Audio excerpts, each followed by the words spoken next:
Hey guys, T-Bull here. Today we gotta look at the patch notes for the upcoming update. Game in the background, Gramiyashi. Couple of things to note. Number one, this Gurren build.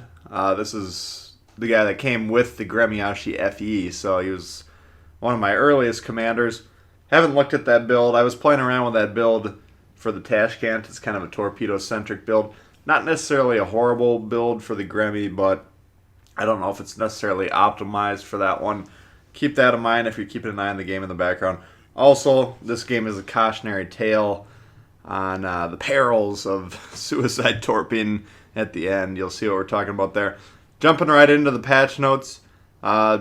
First up, it's the Steel Redeemer campaign. They kind of teased the next campaign ship. It is the US Destroyer Benham, which I believe is Tier 9 on PC, so probably underwent some underlying changes. Don't get too riled up. Our ships are different than the PC version. They've been diverging as time goes on. The more and more the game has been out, the more different our ships tend to be. Also, most campaign ships are extremely overpowered, so let's not judge it till we see it in the hands of Johnny Potato out there. But the campaign also does have some Halloween crates, and it says there are Halloween commanders in there. It says they're all destroyer commanders. One for the US, one for Germany, one for the Soviets. So that'll be interesting. I don't see any other information on those Halloween commanders, but we'll find out upon release what those look like. Next up, for the Italian cruisers, the exhaust smoke generator is what it's called. That's being implemented now. I think that's pretty much any Italian cruiser that has the smoke consumable. How this works, it's kind of it says Tier 4 to Tier 7.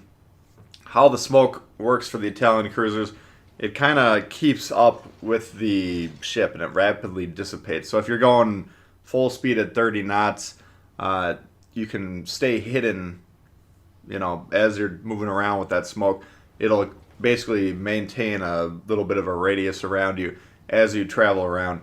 The smoke, as you leave it behind, it dissipates pretty quickly, so it's not a long-lasting smoke for your teammates that they could necessarily use, but you, as a traveling cruiser, you can use that smoke even though you're still moving, which is kind of interesting. The fact that it's coming out this far or this close to the the early access. I mean, technically, the Italian cruisers are just getting fully launched now, so this isn't even technically, as they're being released currently, they're not really changing them, even though everybody knows they're changing them. What it suggests to me is they were working on this all the time. They just weren't quite ready for the early access launch, so that's good. The SAP still is not on the table. I really don't know if we're ever going to see that. Whether or not that makes a huge difference or not, I don't know. Some of you guys are telling me the higher tier Italian cruisers quite effective.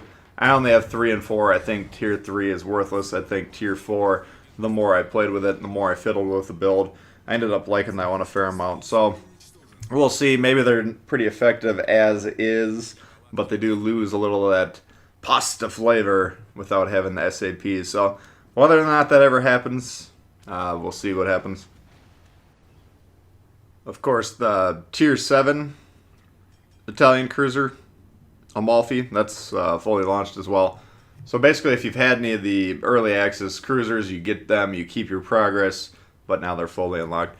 Next up, and one that I've been basically saying they've needed, looks like they've basically added my suggestion to the T.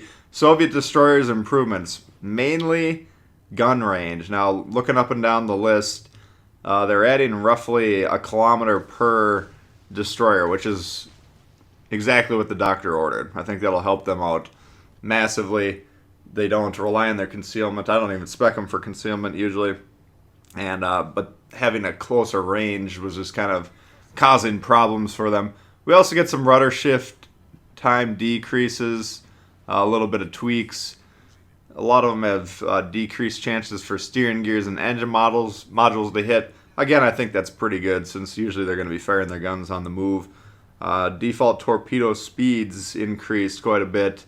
Looks like most of them got a 5-knot boost in the water.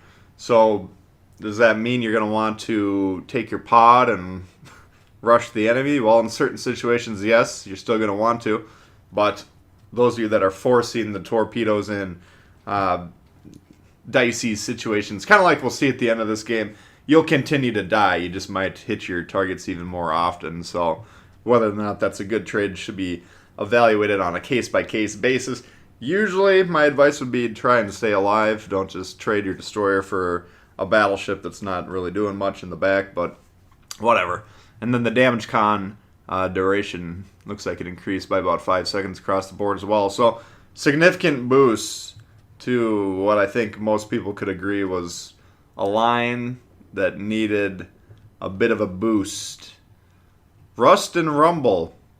This Halloween, we're back with another special event. This time it's a post-apocalyptic destroyer team deathmatch. Expect 4 teams of 3 specially prepared destroyers to slug it out in a sunken and decrepit cityscape. Here's the catch. There's no hiding, meaning that everyone can see everyone else. The ships themselves have different strengths, but none have smokes. So it's going to be a good old shootout. You also receive a choice of 3 fully ranked up event commanders to man your vessels. The event will begin on October 19th, and we'll get more details on the 15th. So that should be interesting. A little PvE action for those of you that enjoy that. It looks like Halloween, that's going to be an annual event. Balance changes. The Alidad skill that's available for Hyde, they're giving that a little bit of a boost. The guaranteed ricochet angles have been halved. So how that perk works is the flatter the target, the more the game, on the flatter end of the spectrum, the game recognizes the ship as even flatter broadside than it is. Whereas when it's really steeply angled, the game recognizes it more steeply angled than it actually is. So basically when you're shooting at targets that were broadside just a moment ago, but now they've just moved into the chance to bounce territory, you still hold on to that the flatness of the target. That's kind of the boost of Alidad. The balancing factor was once they were steeply angled, the game treated them as even more steeply angled than they were. That penalty on the Alidad perk is being halved, so it's more effective. The effective range is even further. So it's still a perk I'm experimenting around with. I tend to like it when I use it, but it's getting a little bit of a boost from there. British destroyers, Icarus, Jervis, and Lightning, all losing access to the prop mod. Now, those ships all start like a rocket anyways, so I've taken off all my prop mods, or if I ever had them on there, who knows. I tend to run the steering gears in those anyways. That's how I'd recommend setting those ships up. You don't really need the prop mod on those destroyers.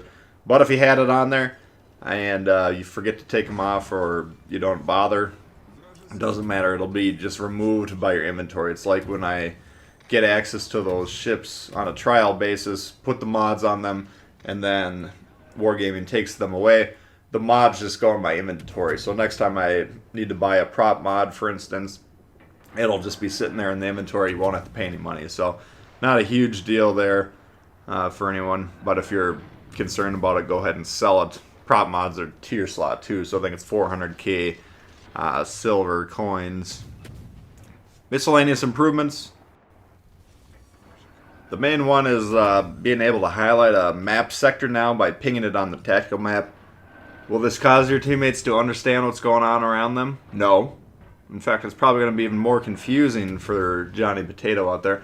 But anyone paying attention and know what's going on, that's actually very helpful. We've been asking for that basically since launch. So that'll allow you to ping, like, say, oh, there's a destroyer, I suspect, in this area. If your teammates are paying attention, they'll respond to that. There's some other oddball things. I'll put the patch notes in the description, of course. New premium ships are planned. British Tier 6 cruiser Cheshire. American Tier 5 battleship West Virginia. And Soviet Tier 6 destroyer Ognavoy. available for tabs under the Rust and Rumble store tab. So that's interesting. Looks like a event, shop, ship. So all in all, pretty interesting. Here's what we're talking about, the perils of, if you're going to make a suicide torp run like this, you better dang well hit the torpedoes, but we're going to see what happens when you don't here. Anyway, all in all, not a lot of major introductions or anything like that, obviously, but some tweaks here and there that have been well waited for, I guess, or a lot of stuff that people have been asking for, I guess, is the point I'm trying to make here. So all in all, pretty decent, what we're getting is all pretty good stuff. Not a lot of it, though, so that's all right. Sometimes I need an update just to kind of catch up, work on some quality of life improvements. We've gotten a lot of new stuff lately. Anyways, let me know in the comments what you guys think of the update. You excited? You bummed? Let me know in the comments. Thumbs up if you like the video. Subscribe if you're new. And we'll see y'all later. Peace.